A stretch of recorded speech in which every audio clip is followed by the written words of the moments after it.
ulwade Ndlunkulu uthi uSinsokohlanya awuzwe nje. Nihlulekile ukuzibamba imnandi le ngoma. Cha, amancokola la ningaze nibe serious. Intokazi nje iyayijabulela nje nabantu lapha emhlabeni. Right, ningaze niyithuke. Sithe masivuka laphana sithi pheqe laphana online. Sathola-ke iy'ndaba-ke ey'thize mayelana nokustrinywa kwabaculi bamaskandi global. Global ngiyazi ukuthi umhlaba wonke lo.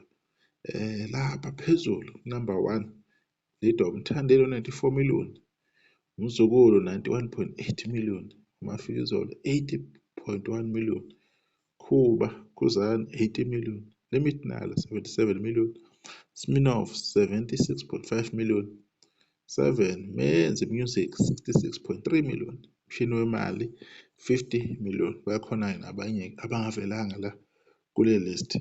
Le list le I'm sure abanye abantu iyabacika ukuthi ufunani unumber 4 uKhuzani laphana, because sazi ukuthi yena sithi uyabheda, sithi into ayiculayo isijingi or whatever lokho basuke bekusho abantu ukuthi inyule. Baningi nje amagama abawapha umculo kaKhuzani uma bemdelela. Ngiyazi ukuthi abantu abaningi baphoxekile ngampela ukuthi sebekukhulume kangaka cishe badabuka imilomo bechazela abantu bethi ama-ice bemgudlisa bemakethe imicimbi yabo engathi shu, ongazi ukuthi abayeki ngani abanye abahleli bemicimbi leyo micimbi engasile. So siyazi ukuthi uma bebona lento akubaphathi kahle. Mina ngangithi phela uKhuzani angeke avele esho ukuvela kule list mhla iphuma. Ngangithi umuntu ole kude the way kwakukhulumeka ngakhona, njengoba beqoqana nje nako-TikTok namanje besaqoqana nje abantu abadala abakhulile abanemizi. Ngangiy'tshela nje ukuthi hhayi shuthi uKhuzani uyabheda, ayabonakala nakwi-top 10 mhlawumbeni, since ama-list bewazi phela and bayawazi ama-list. Kunama-monthly listeners abawabekayo lapha, bebale bonke abeculi aze afike kunumber 29 bese kukhane vele uKhuzani.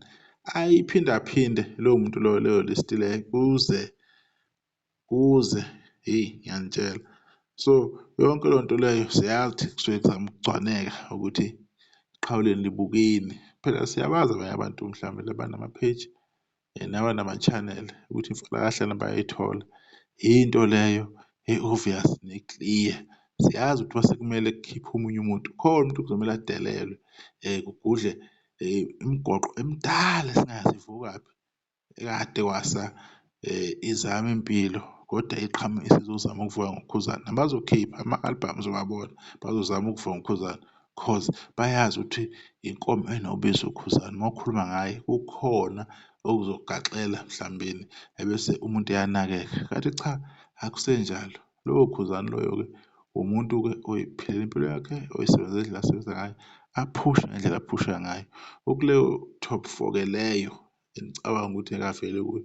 Kuney'ngoma ezino-10 million, 15, 20, 1 million, more than 2. Umuntu uthi unengoma ena-23 streams, abe nengoma maybe 15, omunye abe nengoma ena-11 million. Kodwa nangu uKhuba usesekhona. Lo abahlale beshera iy'creenshot zakhe laphana ku-Spotify ukuthi ena iy'ngoma zakhe kwasha kwacima, kodwa ukhona ulapha eduze kwabo. Ukutshelani lokho? Ukutshela ukuthi uKhuzani ngeke umu-confirm. uKhuzani angeke ukuthi uyamazi, awumazi, angeke umu-understand-e futhi. Le game le kade uKhuzani ngaseyidlala, abantu kumele beku-understand-e lokho, bekuqondisise lokho. Ama-Blue Nation abathandi bakaKhuzani bayazi ukuthi yini abayibona kuKhuzani, yini abayi-understand-a ngayo. Futhi lo mculo awucula uKhuzani usazopha isikhathi eside, uzosebenza isikhathi eside. As uKhuzani ecula umculo i-classic, into engayindawo. Ziyofika iy'ngoma zedlule, ziyowathola ama-views, ziyowathola ama-million, kodwa-ke ziyohamba njengomlilo wamaphepha. So simbonge kakhulu uKhuzani ukuthi ena kukho konke ukukhuluma, kuyo yonke imikhankaso eyake yakhokhelwa, kuzanywa ukugqitshwa amahlazo ngaye, kuvalwa, kukhandwa amabhokoza. Kukhokhelwa abantu behlala ko-TikTok, babebhadala iy'mali ey'shisiwe abantu behlala ko-TikTok bedwela uKhuzani. Nako-Facebook kunabantu nje ababekhokhelwa ukuthi hhayi siyanifumbathisa nifake imali kuleyo ndawo leyo yangaphambili emadodeni. So leyo nto leyo into e-clear, it's day and light.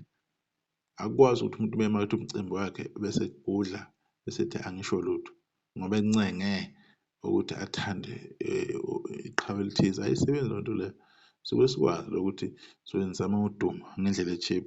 I'm glad futhi ukuthi kukho konke okwenzakalayo uKhuzani akasayenalo izinto lezo useyiphushela impilo yakhe ngoba yakhe emnandi emenzela umlando. Manje lo mlando bayawubona uyabatatalzelisa ukuthi kanjani lo muntu uvuka kanjani, usazenza kanjani zonke lezi zinto lezi.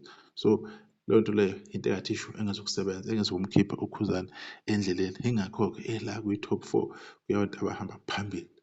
Mina bengithi mhlawumbe la ekhona kwi-top 10 the way okukhulumeka ngakhona kanti so indaba-ke injalo-ke.